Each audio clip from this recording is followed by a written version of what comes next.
BTC election 2025 को लानानै बुंनायाथ' बे 25 नि इलेक्शननिसो बाथ्रा दा बे खुनु गुलाय गुजाय गैया खारन नोङो नर्मेलि अल इन्डियायावनो स्टेट आरो सेन्ट्रेल लेभेलाव एलायन्सआव थाब्लाबो पन्चायत इलेक्शन एबा काउन्सिल इलेक्शनफ्राव नर्मेलि खुनु राजनैतिक दला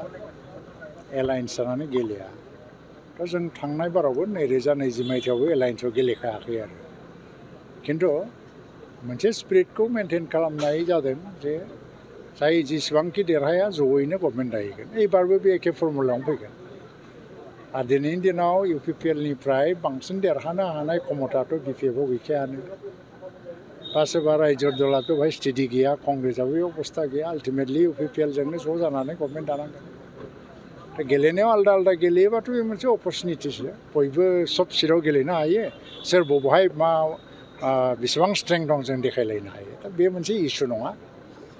आरो मोनसे मा जाहैबाय आङो बेखौनो बुंनाया मा जिहेतु जोङो मोनसे सान्थि सुक्ति खालामदों आरो मोनसे एरियायाव सान्थि स्थापन खालामनांगौ सान्थि गायसननांगौआ बहुद बोसोर नांगौ बे बोसोरथाम बोसोरब्रैजों जाया आरो जायफ्रा सुक्तियाव साखि बा साखर माने सहि होदोंमोन आसाम गभर्नमेन्ट भारत सरकार आरो NDFB आबसु बिसोरनो ज' मिलायनानै सान्तिखौ स्थायि खालामथारनांगोन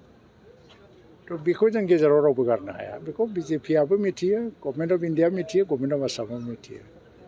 दा ओंखायनो जों गेलेनायाव जेखि गेलेया आलदा आलदा गेलेलायबाबो देरहानाया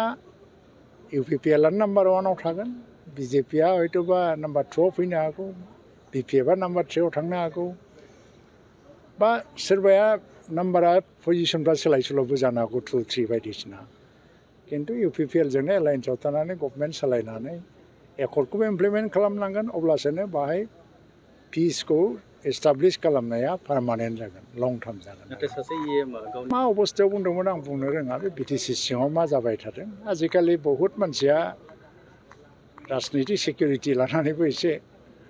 फिउचारखौ लानानै बहुद सिन्था खालामग्रा जाबायथ' आं सानो बे गिदिर इस्यु नङा बेराफारसे जितु दुलाराय बर' फरायसा आफादनि जे आफादगिरि दिपेन बर' बिथाङा रिजनेल जितु पार्टि मोननैखौबो ज'साय जानांगौ होननानै मोनसे खावलायदों बेथ' मोजां बाथ्रा मोनसे माहारियारि आफाद हिसाबै बेखौ बयखौबो ज' जानो खावलायनाया मोजां किन्तु ज' जानायनि प्रिन्सिपला मा जागोन जे जोंनि BTR एकर्डखौ इमप्लिमेन्ट खालामनांगौ बेवहाय बयबो मदद होनांगौ आरो पिस एस्टाब्लिश खालामनायाव बयबो मदद होनांगौ दा बेसो बेसिस जाहैगोन ना बेखौ गरायनानै जाय फैनो हायो थ' बिसोरजों गोरोबलायनायावथ' जेबो आपत्ति गैया किन्तु दा बे बबे लेभेलाव सोरनि लेभेलाव मा डिसकासन जाबाय थादों जिहेतु आं बेखौ बुंनो हाथ'नाय नङा किन्तु दुलाराय बर' फरायसा आफादनिफ्राय नैबे समाव